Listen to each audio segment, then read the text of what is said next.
Welcome to the Actionable Futurist podcast, a show all about the near-term future with practical and actionable advice from a range of global experts to help you stay ahead of the curve.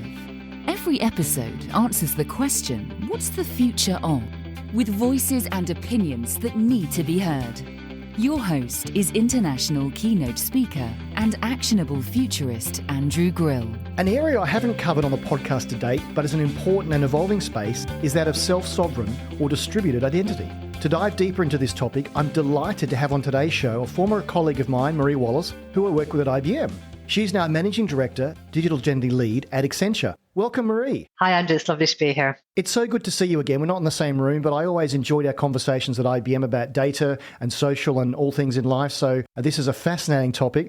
When we met at IBM, you'd already been there for some 13 years. So perhaps you could explain your journey to date from your work in natural language processing at IBM to leading digital identity at Accenture. I was nearly 22 years in IBM research, technically doing kind of research and innovation, and it's all been predominantly around AI, natural language processing, analytics in various incarnations. We built our first smart assistant back in, I think it was about 2007 or 2008. So been in this for a long time. All the analysis and the data that I was working with was predominantly personal data. So I got increasingly interested in the ethics of data science, privacy. In a digital society, when a lot more data is going to be flowing around, people don't have the same agency over their data. They don't know what happens with their data. They don't really understand anything about their data. And it's fundamentally going to be used more and more. So there's more risk associated in the ethics. So anyway, to make a long story short, this got me really interested in this idea of self-sovereign identity. Less about the identity piece and more just about self-sovereign data. How do I have greater agency over my own data?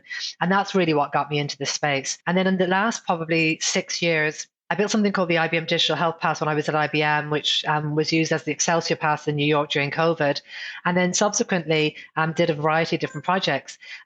Essentially, the reason I joined Accenture and why I'm really excited to be here is we've now got to the stage where it's not mainstream yet. It's not like market adoption, but people are slowly realizing the value and the importance and the challenges of a digital society and the need to have a sort of decentralized identity approach. Why I've joined Accenture is because really it's about reinventing the enterprise, reinventing the world, reinventing digital society, and thinking about how we do this in a really ethical, a really privacy-preserving way with empowering people with their data. Accenture has lots and lots of clients across pretty much every industry and every geo, and we're working with them. So I've got some really interesting use cases that we're exploring with a variety of our clients that all, rotate around decentralized identity. I'd love to get into some of those use cases that you can talk about. And I've been talking about the fact that we will own our own data for some time. And as the technology evolves, as a futurist, my predictions become true. And I kept saying, when that whole Facebook Cambridge Analytica thing happened a few years ago, I was surprised at how blasé many people were about their data. Initially, there were lots of headlines,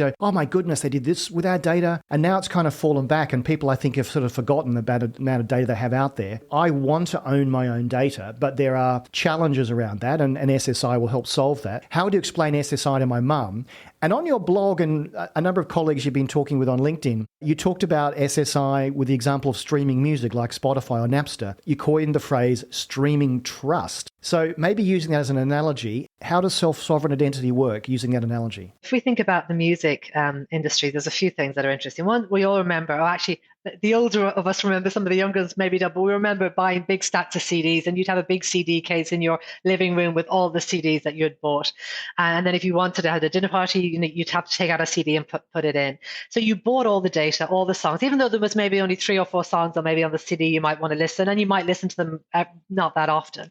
And then you had to keep buying, more and more CDs. So that's kind of the old analogy. And I equate that very much to the way things work today in terms of data. People buy data. They might be buying it from a third-party data aggregator, or they might actually be effectively buying it or getting it directly from you.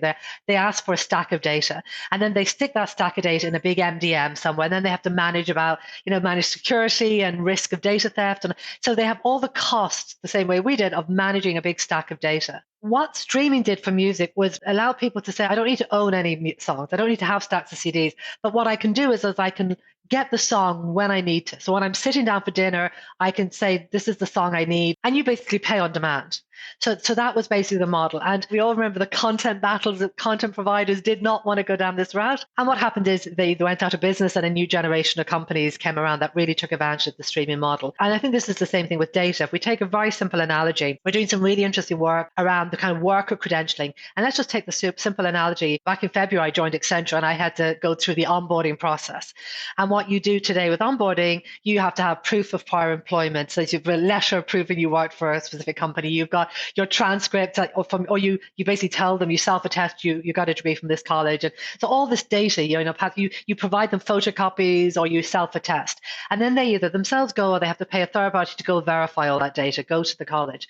And what happens is you go back to these institutions that verify academic data and they'll get all the academic data and then they'll pass back the data. So now what you have is done all this manual work, and the reality is you shared all this data about, say, academic credentials as an example that you don't need.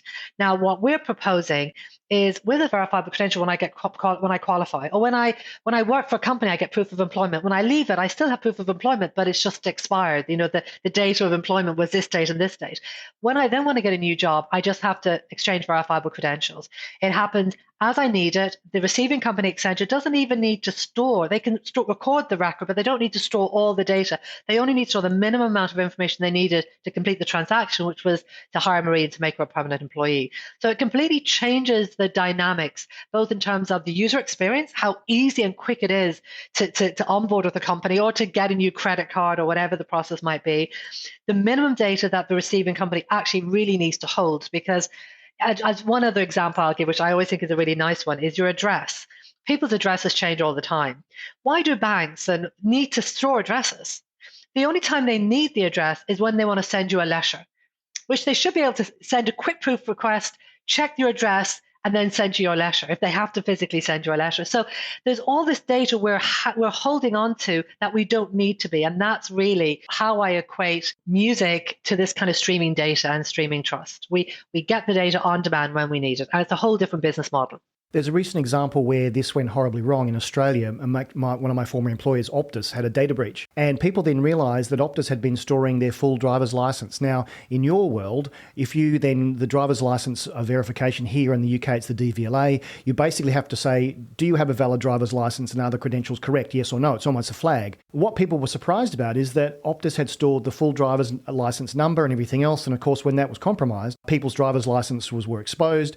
And Optus, I think, had to pay something like $300 or $400 per person. And there was literally a line up outside the motor vehicle registration for people to get their new driver's license numbers. So in your world, what would have happened there is that there would have been exchange of verifiable credentials between the government and the telco provider to say, yes, Andrew Grill has that license, and all they'd be storing would be a verifiable check mark rather than the driver's license. Is that how it works in practice? You're coming to really what differentiates the decentralized model. The way decentralized works is the individual is issued their data. If I want to rent a car from Hertz, I go to Hertz, I self-attest my driving data, and I have to give normally a lot more information than they need because they then have to use that data to go back and verify with the DMV or with that this is a valid driver's license, either using an API or something.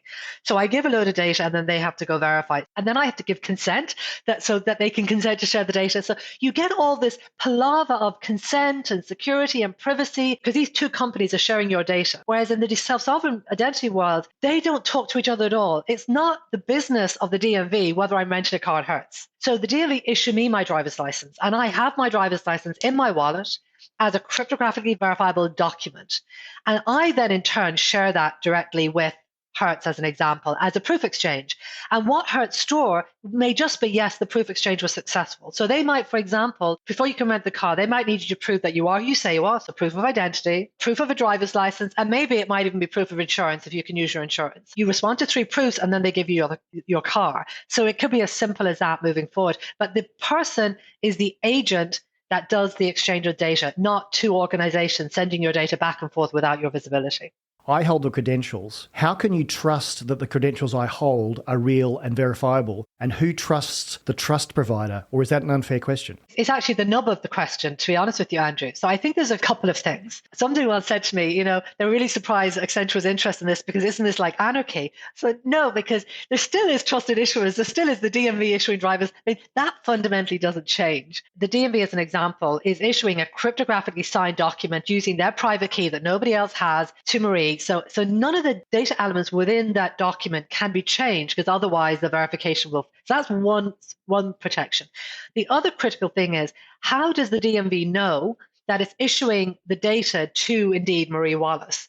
So this is where you have to have a digital wallet which is tightly bound to that individual's identity. And very often you also actually probably want it bound to a device so that if Marie's data or wallet or something was stolen, you'd have to get her phone and you'd have to get her biometrics to get into the phone, and then you might have to get a passkey. So you'd actually have to do a lot to try to get into our wallet and then to be able to use it. Critical thing is you need a super secure wallet, and the issuer needs to be issuing to a secured, trusted wallet. The verifier then obviously needs to trust the wallet, and they need to trust the issuer. That's where the trust network comes into place. And there isn't a single network. It's ultimately a network of networks. And ultimately, the verifier does indeed need to trust. They either need to directly trust the issuer. So if the DMV is publishing their keys, then you as a verifier can say, I want to keep my own trust registry. Or you might want to trust a third-party registry that's like Yellow Pages, that is managing onboarding of all these different entities to say, yep, these are entities. Now, trust beauty is in the eye of the beholder. If I'm in some country, I don't know, some country somewhere, they might for whatever reason decide we're not going to trust the DMV. It's not like a rule you have to trust. The only critical thing is you have to be able to identify the entity to know this is indeed the DMV that is the official issuer of driver's license for the United States. The trust network and the trust registries are a critical component of this system working. But these can be something that an organization maintains for themselves. And that works actually in cases where you have small ecosystems. But for very large ecosystems, obviously what you're going to end up having is kind of networks of trust registries and maybe even government mandated or government managed trust registries. So you mentioned the word wallet, and when I think wallet, I think blockchain, but we talked off air and there's actually no link between the two. So could you do some myth busting that self-sovereign identity doesn't need a blockchain? No, it doesn't. Now, this is maybe not the most secure way of doing it, but during COVID, as an example, countries around the world, Europe being a good example, wants to be able to issue COVID passes. And they didn't want to have to build everything on blockchain, but they wanted to have a wallet. They wanted to have verifiable credentials. They wanted to have the individual having the agency, and they wanted to be peer-to-peer, so on the edge. So they wanted everything that is self-sovereign identity. But in the case of that, for example, in Europe, they basically had the public key directory. The trust registry for Europe was the EU gateway. So it's an actual gateway, a centralized system that was the trust registry for Europe. Now, in the United States, on an example, they didn't have that sort of centralization. So if we look at, for example, New York, so the Excelsior pass in New York State had its trust registry for its Excelsior passes. And that was in, I think, might have been a database. And then when we built the digital health pass, we built indeed it on blockchain. So you can use many different technologies in different ways. Blockchain is one of them. And in certain cases, it provides some very, very nice characteristics, but you don't have to use blockchain. So people use different technologies for doing that, and that's perfectly fine. For me, the key thing about the concept of self-sovereign identity is essentially the philosophy, the concept, the design. That's what has to be respected.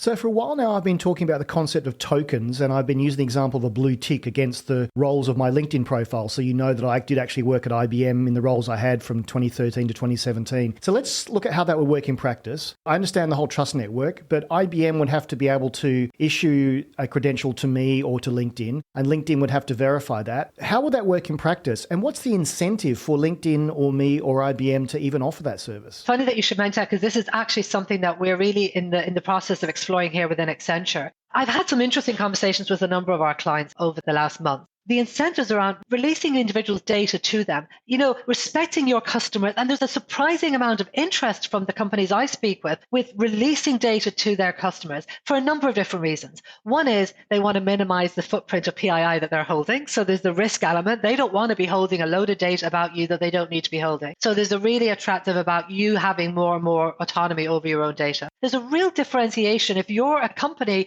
that empowers individuals with their own data. So I'll give you a very, very simple example. It seems trivial, but it could be very powerful. Most companies, if you're a customer, they generate a risk profile or a credit score of some description, like how good is Marie at paying her bill on time? I mean, all companies do that. So they know which customers are very good. They pay their bills on time and things like that. That's never data that I get.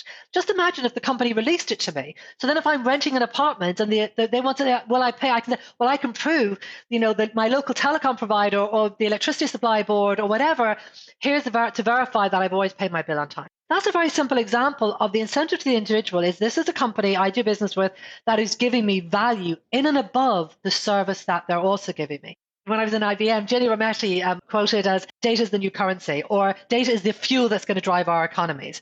And if it's a currency, if it's a fuel, it should be leveraged, it should be utilized. And I, as a citizen, should be able to leverage the data for value. So I would argue there are a growing number of incentives. If we look, say, to the proof of employment. So just think of it. So, okay, proof of employment can be very useful for companies in just simply giving access to systems, giving access to the building. I'm an Accenture employee, so I can get into the Accenture building. So there's that kind of obvious benefits. There's also benefits for how I represent myself on LinkedIn. And the incentive for me as an individual is to increase the trust of people looking at me in LinkedIn, so increase my reputation. The value to LinkedIn is they have trusted more valuable data that everybody's going to trust. And the value to my company, as an example, might be, increasing. Okay, there's a risk that if my profile increases, I might get poached by other companies. But again, I think of it as like, if you love somebody, set them free. And if they love you, they'll come back to you. And if they don't, they never loved you in the first place. So there is an element that you have to trust people with this data. If you go a step further, so you mentioned things like check marks for other types of data. So we're also doing some really interesting work to look at employees and what other information would they really benefit from. If I think about developing my career, how do I identify, do I have the right skills? And what sort of training should I do? What sort of job should I do? What sort of project should I do? Just imagine if I'm collecting over time all the data that represents the work I've been doing, the formal education I've done, the certifications I've taken, maybe even the jobs I've done within a company. So while I may not be able to expose the fact that I worked with company X on project Y, it could be issued as an obfuscated verifiable credential because, again, all a verifiable credential needs to prove is you worked with a Fortune 500 company in the automotive space doing X and you got a 5-star rating. So you can, over time, your CV isn't this static piece of a snapshot. It's every data element. So if we think about AI, so now we think about AI and the role of AI and as basically a career manager helping me with my career, theoretically have a wonderful set of data points that I can now really get personalized career advice and really figure out what jobs I could win. I could be going for both me as an employee, but also the employer will have a much, much easier time of finding the right employees. The potential is huge. But again, AI is only as good as the data that feeds it. We need really good data. And this is one of the interesting challenges around credentialing. And then if I own my data and I can choose to give it to another downstream system and I have much more control over that. So I think that's fantastic. Just back to LinkedIn, they're starting to do a level of verification. I've seen people now with verified profiles where they basically send an email to your work address and say, well, do you work there? And if you have a @accenture.com email address, then you must work there. So they say that that's correct. At least they're starting to do that. But I think the next phase probably requires effort on both sides. And they're owned by Microsoft. Why wouldn't they want to do it? And they are actually doing it already. There was an announcement a few months ago. So Microsoft Entra, which is the new rebranded set of Microsoft identity offerings, and they have Entra Verified ID, which is indeed a self-sovereign identity solution that issues verifiable credentials. It can issue them directly to your Authenticator app. So if you have the Authenticator app, you can get your verified credentials, proof of employment as an example. And indeed, LinkedIn leverages that. So LinkedIn is already providing support for verifiable credentials. So this is where we are seeing use cases emerge. We're seeing companies starting to adopt. Sometimes it's not immediately visible because the average Joe on the street doesn't care whether this is a verifiable credential, but they care about a more seamless, frictionless user experience. And that is, I think, where the value is really going to come, where this concept of verifiable data is going to enable these more frictionless user experiences. And the other critical thing is as well, I don't talk so much about privacy these days. I think more about safety. Because when you talk about privacy, well, I have nothing to hide. It's not about something, it's about you being safe as you move through your digital world. And I think safety is the more important issue for everybody out there. The amount of fraud that exists, the amount of money, it's mind-blowing, the amount of money on things like phone scams, all sorts of scams. The reality is, verifiable credentials can solve all those problems as well. So I think there's a really interesting set of drivers at this point in time between risk, between cost, between fraud, between frictionless experiences that's starting to make verifiable data really relevant and really timely. If I now own my own identity, where does it get stored and who should store it? Using the analogy, data is currency. I think about it very similarly to think about banking. Like years ago, people helped put all their money under their mattress and they felt it was safe there and whatever. And then eventually they started trusting banks. I would argue, and this has always been the vision of self-sovereign identity, is that ultimately in the future, what you'll have is you'll have wallet providers, and there'll be many of them. So you can choose the same way you choose what bank you want to go to. And those wallet providers will have secure, privacy preserving, protected wallets that will also have both a cloud wallet and a mobile wallet. So it will also mean you'll have backups to the cloud. If you lose your device, you can basically brick it if you need to. So I think that's ultimately what's going to happen. And that way, it'll be much more like having an online bank. The thing that's nice about this model as we start to adopt these standards, these open standards, if you don't like the wallet you're currently using and the service you're getting and the capabilities you're getting, you just go to another one. So like you would change bank accounts. So that's kind of where I think ultimately this needs to go in order to make this sort of data ownership to kind of offload the responsibility of managing data from the companies to the individuals. You obviously need to provide them the tools that allow them to do that. I use 1Password. I've been using a password manager for about 15 years now, and I tell everyone in all my talks that they should look at doing that. They're now adding things like passwordless. They're looking at passkeys. Is that the place, if I trust 1Password and they have two-factor authentication on top of that, they have a mobile app. I actually had my phone stolen 2 weeks ago and it was really easy to get everything back because I had one device that I was able to authenticate everything again. Is that the style of provider that I already trust with thousands of passwords that could become my wallet provider? Is that where things are headed? In theory, like I also use 1Password. I've used them for years as well. I definitely come from the concept of I like to have a vault. I guess the only thing I would say, and I don't know where 1Password is going or what their vision is, but I think the difference with verifiable credentials is that it's not just about access and authentication. I would argue that when people think of identity today and they think about tokens, they're thinking about access tokens. It's basically a one-trick pony. It's all about access. And access is fine. If you think about all the digital touch points between you and specifically as we get more and more digital, accessing something is actually the fraction of the interactions you actually have with the company. So it's all the other data elements that's needed. You know, your address credential that might be issued from the post office, or your banking credentials, your health credentials. There's a whole slew of types of data that you use or that you will use all the time as part of your daily life.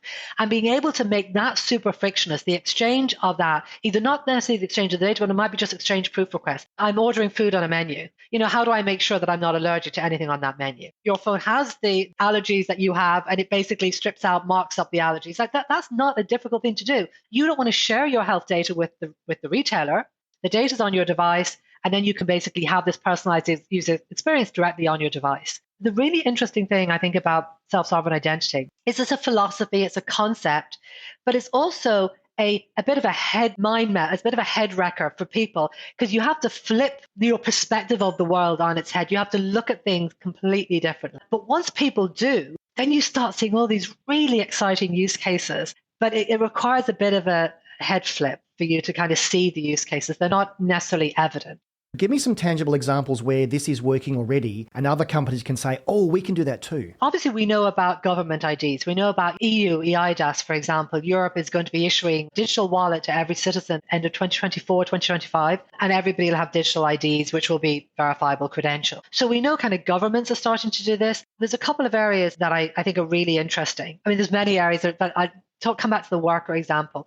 I like that example for a couple of reasons. One is, it takes a significant amount of existing cost out of the business. So it costs a lot already. And particularly as we're moving more towards that gig economy, I spent 21 years at IBM. The next generation coming won't have spent 21 years at any company. People are moving. So the turnaround is a lot higher, which means the cost of every time you bring people on board is a lot higher. So the thing about worker credentialing that's really interesting is because there's a big cost saving impact. And also, as we move toward the skills-based economies and skills-based organizations, optimizing your workforce, that becomes a huge challenge. So I do think we're already starting to see, LinkedIn was an example, they're already starting to support verifiable credentials for proof of employment. We're starting to see Microsoft issuing this to lots and lots of their clients. We in Accenture are starting to look at this more broadly, not just about issuing proof of employment, but looking at things like certifications, academic qualifications, skills. So I think the worker space is particularly interesting, and there's a lot of companies that it's a really easy sell because they've got a lot of expense at the moment, and this helps them address that. I think the other area that is getting a lot of traction is around organizational identity and verification. So we're seeing the likes of Life and the work they've done around kind of the whole governance of issuing organizational identities. We're working with some projects, which I can't talk specifically about, but hopefully later in the year we'll be able to talk about, where they're looking to become a network of issuing organization IDs and then integrating kind of trust within the supply chain. So the amount of fraud, we think about fraud with individual personal identities, but the amount of organizational fraud is eye-wateringly large. So how can we kind of take some of that fraud out of the system? So I think organizational identity and credentialing is very interesting. We've also seen the concept of things like, how do I make certain information public? So things like green credentials. So if I'm, for example, an organization, I want my ESG credentials, and how do I, number one, prove that I've been audited from a trusted provider of these checks? And then how do I share them with other suppliers I'm working with or companies I want to supply to? But maybe I want to also share them with consumers. So you could imagine a world moving forward where, I might just want to look on a website, but I might want to, whenever I buy a product, check the green status of the company that manufactures the product. And it's not a difficult thing. Again, to the example of when you're scanning stuff, you check to see what your allergies are, you might check to see how green the company is. We're seeing organization credentials as something that's really interesting as well.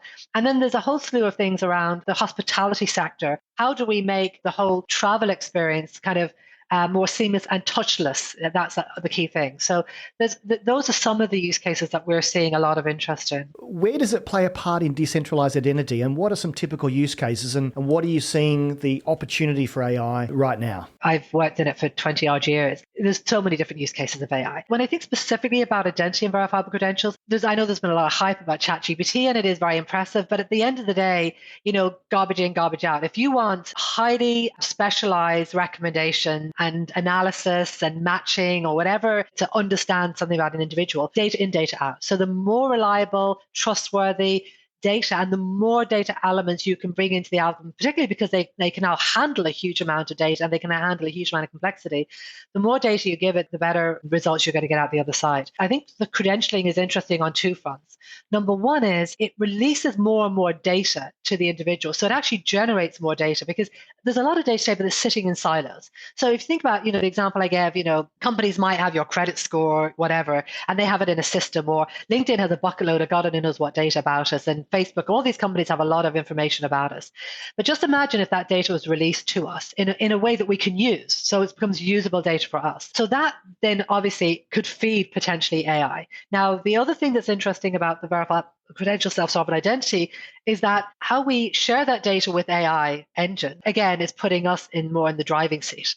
So it's giving us greater autonomy and agency. It's allowing it to be shared in maybe pseudonymous ways. So maybe our actual identity isn't exposed. It can kind of create these really interesting ways of us sharing lots and lots and lots of data, potentially data points with these algorithms in a way that we choose to share it, whether we want to be completely de-identified or we want to be identified or whatever the case is. So there's one interesting example that I really like because it's a good example. It was a healthcare scenario. I think a while ago, the EU issued some RFP around looking at citizen health.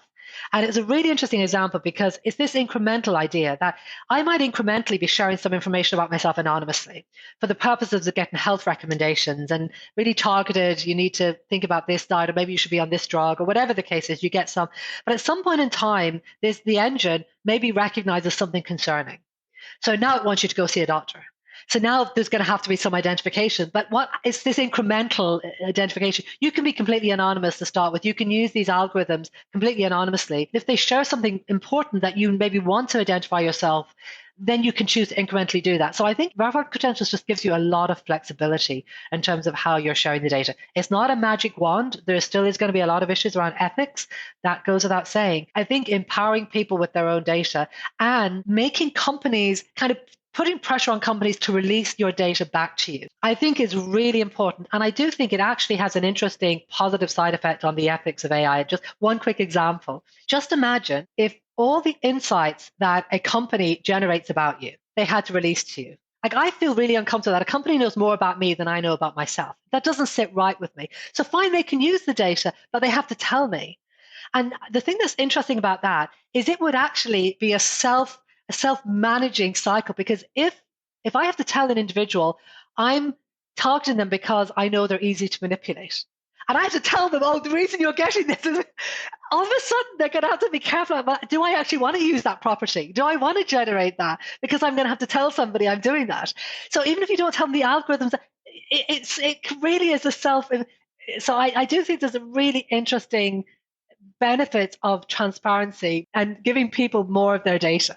So I'm a geek, I'm a futurist, so I want things to happen now. I would love to be able to manage my own data in my own wallet right now. And we mentioned ChatGPT, and you mentioned you've been working in AI for a long time. So I think what happened when ChatGPT was launched is it removed the friction. Anyone can now use the tool without having to write AI models and scripts and Pythons. They can actually play with an AI model. It's a great demo. It's not perfect. What is the frictionless moment where it's another ChatGPT moment where self-sovereign identity just becomes so demanded, everyone's saying, I need access to this, I want this. Is there a frictionless moment like ChatGPT, or are we a long way off? And what I'm really trying to say is, who's got to really drive this? Is it governments? Is it individuals? Is it companies? How do we accelerate this? I'm sure you're more than excited about this space. How does it become a reality by the end of 2024? One of the reasons I joined Accenture is because I was really interested on the demand side. If we think about, again, the currency example, there's been a lot of focus over the last years on the supply side of credentials, governments issuing IDs and, so all this kind of the supply side. How do I issue credentials?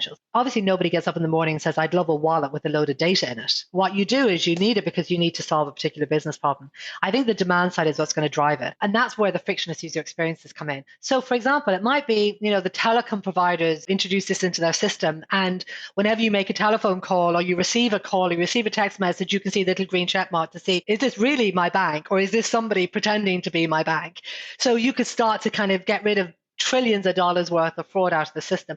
So that's an example. That's a really big use case, which could really start saying, oh, hang on a second, organizations have to be having verifiable credentials because otherwise they're not going to get the green check, and I'm never going to answer a call from a company that doesn't have the green check mark. So that's an example maybe of a kind of a big use case that could be a ChatGPT-like kind of transformation. I'm not sure that's what's going to happen. I think what we're going to probably see is more kind of incremental. So it might be we have specific types of use cases. We see, for example, in the healthcare space, we see movement around things like, provider credentialing. So there'll be certain industries that start to introduce this because they need to do it for various reasons. It might be for risk, for cost savings. So doctors will need to have their wallet with their credentials because they'll need it to get into the operating room or to get into the hospital or to prescribe drugs, as an example. They'll need to prove their license to basically prescribe certain types of drugs. I tend to think that we may not have that big ChatGPT moment. You could end up having a big moment where, all of a sudden it starts to become, this is the telecom provider that gives me the safest experience, and then everybody wants to go, and then everybody has to get on board. All the other telecom providers have to get on board. I don't have an answer. It's hard to know whether it's going to be big or incremental. I tend to think at the moment we're seeing something a bit more incremental.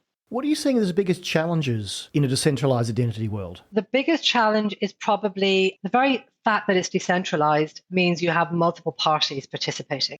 A wallet, the critical thing is the wallet. So if you think about the decentralized, you have an issuer of data, your DMV or whatever. You have the issuer of data, you have the verifier, consumer, who's going to request the proof, and you've got the wallet. To make this really, really frictionless, seamless, you ideally want to have multiple wallets that people can choose from. And that can interact with issuers from different types of issuing technologies. So interoperability. So I guess if I was to think about what are the big challenges today, I think interoperability, these are something everybody knows. I'm not saying anything somebody doesn't know. We're working on it. I think we're really seeing companies really, really working on interoperability. So it's getting a lot better, but it's not there yet. I think interoperability is a big thing. And to your point about frictionless, I think what we really have to do is we have to figure out how can we introduce verifiable credentials and this proof exchange protocol concept into existing applications or entering new classes of applications that make it easier to make telephone calls, to transfer money, to manage your career, whatever. People don't really need to be thinking about verifiable credentials. What they need to be thinking about